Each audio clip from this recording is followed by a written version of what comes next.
few weeks ago, I heard about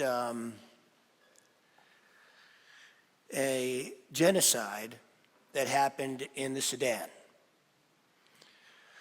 I heard that in 1 week, more people were killed than in the entire Israeli-Palestinian conflict. I'm not talking about the whole history of it, I just mean the past couple of years. And what I noticed is the only place I could find out something about this was on the BBC. Nowhere in North America was this reported that I could find. And so I was just looking at that and I was thinking, okay, we have this teaching. We have this teaching where of oneness, of wholeness, and how do we be with atrocities that are going on all the time? And I know I've spoken about this before, but I am evolving. And in my evolution, I keep feeling these things differently. And so that I found out about that a few weeks ago, and it has really taken me a few weeks to get to a place of where I can be with it in a way that might, we'll find out by the end of my talk here, I'm as interested as you are, that this comes out inspiring, right? And because that's the purpose. That's what you guys pay me for, is to get up here and being inspired, being inspiring. And so I've been sitting with it, and it's sitting with it, and sitting with it, and it's been evolving in me, and I've watched my own evolution through it. And then actually, it was on Friday night when I'm standing over there with Enid at the pledge dinner, where she tells me about her sister-in-law having a stroke. And the two of us well up together as we're standing there around the pain of that and how Enid is feeling this. And then she said something really interesting. She said, I feel this paradox between this teaching and this welling up feeling. And that's when it hit me what's been going on with me, is that I don't feel it as a paradox anymore. I feel it as an integration that I can be with that level of pain, because I've been crying a lot about this, not just about what Enid said, but about what happened in the Sudan, what's going on in Palestine, what's going on in the Ukraine, what's going on all over the world, all the suffering and pain. I've been crying so much about it lately, and yet I feel so enlivened in it. And that may sound crazy, because it sounds crazy to me when I say it. But it is my experience. As I was standing there with Enid, there was part of me going, isn't it so cool that we are getting to share in this level of pain and heartbreak and the depth of it? I've said to you folks for weeks now that true transformation actually happens in heartbreak. That it takes heartbreak to transform, that the comfortable ain't gonna get you there. It hasn't gotten me there. I don't feel anything when I feel a lot of things when I'm comfortable. Mostly I feel comfortable, right? But the idea of that we can dive deep into our feelings. But then, as I was sitting with all this, I was thinking, you know what? I didn't go straight here. This isn't my beginning place of being able to be with the idea of oneness, the idea of who we are together, and the love and joy of that. You know, people say love is all there is. I think awake is what we're going for here, you know, and in that we get to feel the love more and more and more. I know that I do, right? But there's something about when we begin this journey. One of the things I mentioned on Friday was that my vision for this place is a school of consciousness. That we're not just here to get together and party on Sundays, though it's fun, or on Friday or whenever we get together to do that sort of stuff. That there's something that we can learn, that we can grow in as an educational institution of consciousness, that this is what we teach here, but that there are phases in it like learning math, right? You don't start with calculus. And so there's something similar in how we can grow our consciousness, that if you don't get the basics, if you don't get the foundation, thus the class called Foundations, if you don't get the foundation of it, it's hard to grow. So at first it may, when you get into this teaching, you start, one of the first things we teach around here is how to reframe your life. How to look at it differently from how you've been looking at it, so it's not so painful and lessen suffering. It's the same life, you just reframe how you're looking at it. Now, this is a function of the mind. Thus, we call this place a science of mind teaching. We start in the mind. We start with reframing. And when we're doing that, when we're in the mind, we're not in the heart. Because I don't know if you've noticed, but it's really hard to be in your head and in your heart at the same time. You're one or the other, right? That's why we say here it's what you embody manifests. Because it's when it gets from here to here that things change, not only in here, but out here. What you embody manifests. But it starts here. Because if you can't think of it differently, it's going to be real hard to feel it differently. And so, in the beginning, once you start understanding that, once you start practicing that, once you start getting into the mode of reframing, it can feel like a paradox to feel such pain and suffering in the midst of the reframing. That can actually look and experience it like a paradox. But the further I've noticed, the further I get into that, particularly these last 6 months, this last year, that I've been diving into, my focus has been opening my heart. But I can do it. I'm doing it from a place of a container where I can reframe. And so one of the things that I noticed when I was younger is that I would get overwhelmed by my emotions, right? They'd be overwhelming. They'd floor me to the point where I was paralyzed. I couldn't do anything. I couldn't get anything done. It was so hard. My emotions were just so big and so large that I actually was incapable of getting anything done. And so it was hard to hold a job, thus getting fired over 60 times. And, and having 97 jobs, I went through a lot of them because I couldn't stay. I couldn't keep going. I'd have these bouts of depression. And so, and just feeling so lousy about myself, right? I went through all that. And so what I notice now is I am loving how deeply I'm feeling things because the container in which I have it all in is so different. It's like, isn't it cool, right? I was telling you last week about the armor, the thick armor I wore around my heart for most of my life until I wound up in that cabin in the woods. But that cabin in the woods was just the beginning.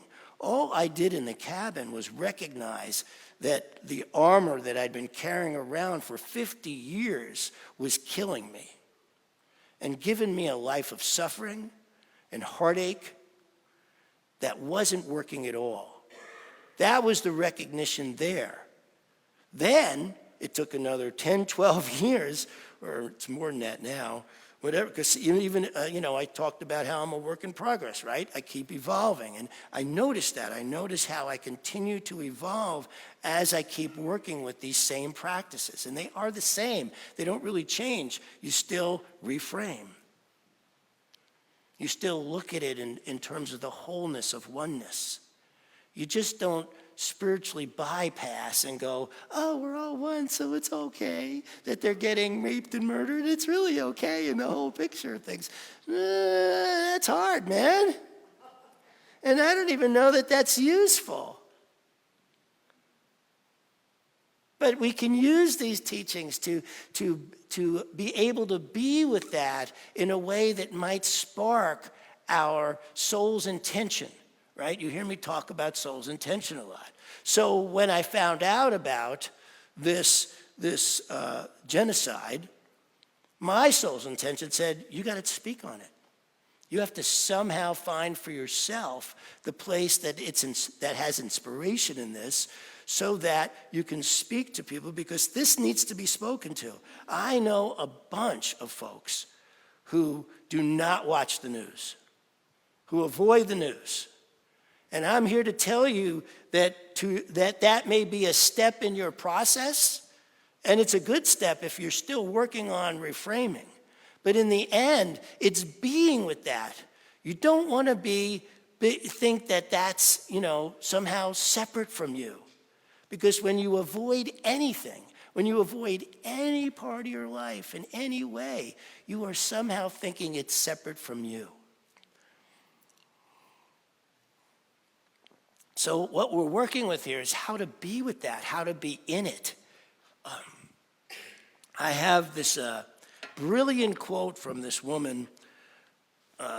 So my wife, she sent out this email to the foundations class. And I read it and I was like, holy cow.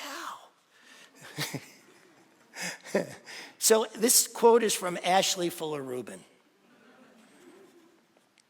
Take care not to lean on the truth of oneness as a way to bypass your humanity. The point is not to rise above our human experience, but to bring the light of awareness into it. This is one reason why our spiritual practices matter so much. They grow and strengthen our container, keeping your heart open even in difficult times. Yeah. I thought, wow, I'm reading that one. Oh, yeah. Keeping your heart open in difficult times, that's the practice. But the first practice, if you're not there yet, is simply to reframe. And until you get good at reframing, if you open your heart, it can devastate you. Right? And so I've noticed that there really is a step-by-step of this that's important for our own evolution. It was for mine. Once I learned to reframe, it became easier to start letting down the layers of the armor that were around my heart, so that I could be more present, be more intimate with life, because I had these tools that could help me instead of devastate me. Because life, if we get too deep in the hardships that people go through, or maybe even our own, because tragedies happen all the time, like the one Enid's sister-in-law is going through. This is hard stuff, that when we go through these times of life, with our kids, with our parents, with ourselves, right? Things happen, and they can really get you if you know how to reframe, if you know how to hold it in a way of knowing that everything is ultimately for your good. Right? That is a great tool when you're feeling like there's no way this is for my good.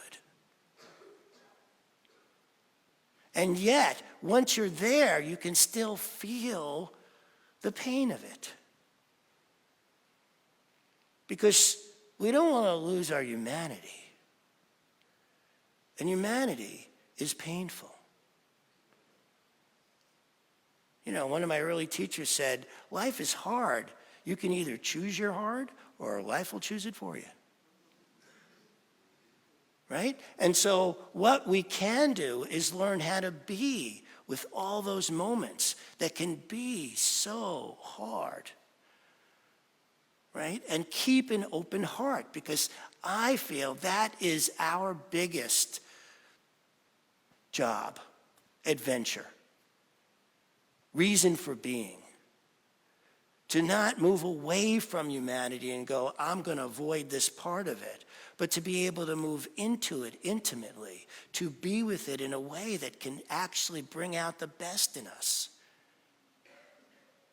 Because when we feel that oneness, when we know that what's going on in the Sudan is going on inside us, when there's a oneness with that, it may spark you to want to do something. But on the other hand, if you come from a place of trying to fix, right, from that place of pain itself, instead of rising, then the inspiration isn't there.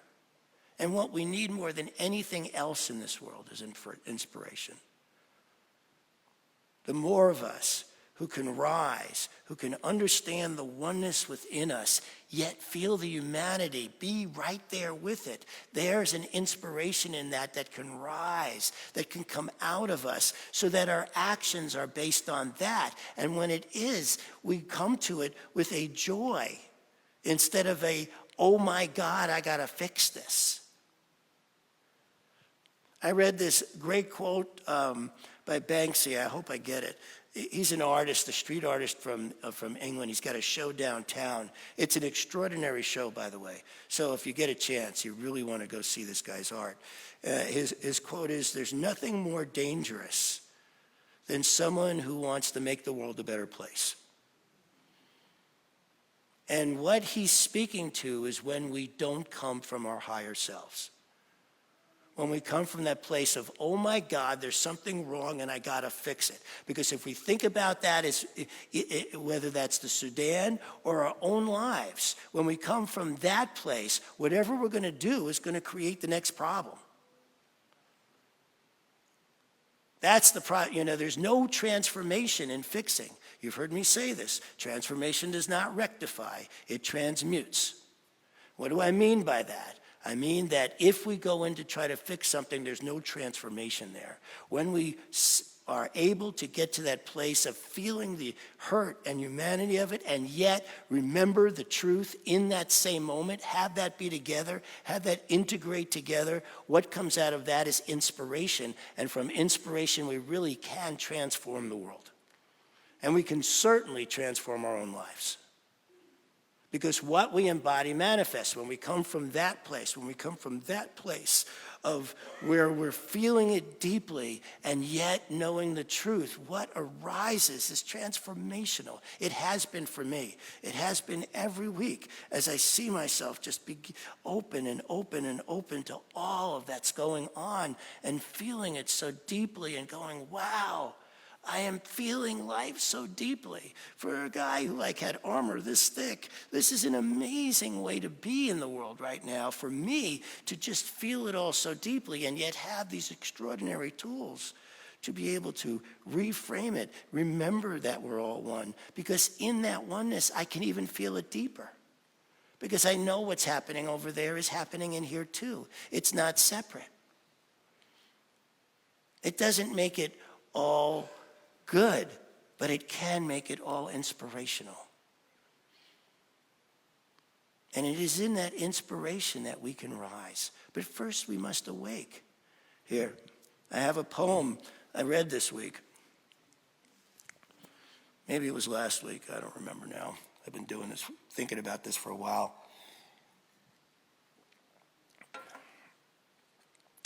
This is from a guy named William Stafford. It's called A Ritual to Read to Each Other.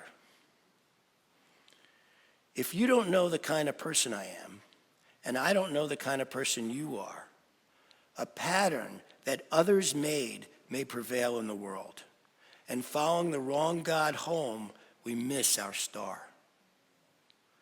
For there is many a small betrayal in the mind, a shrug that lets the fragile sequence break, sending with shouts the horrible errors of childhood, storming out to play through the broken dike.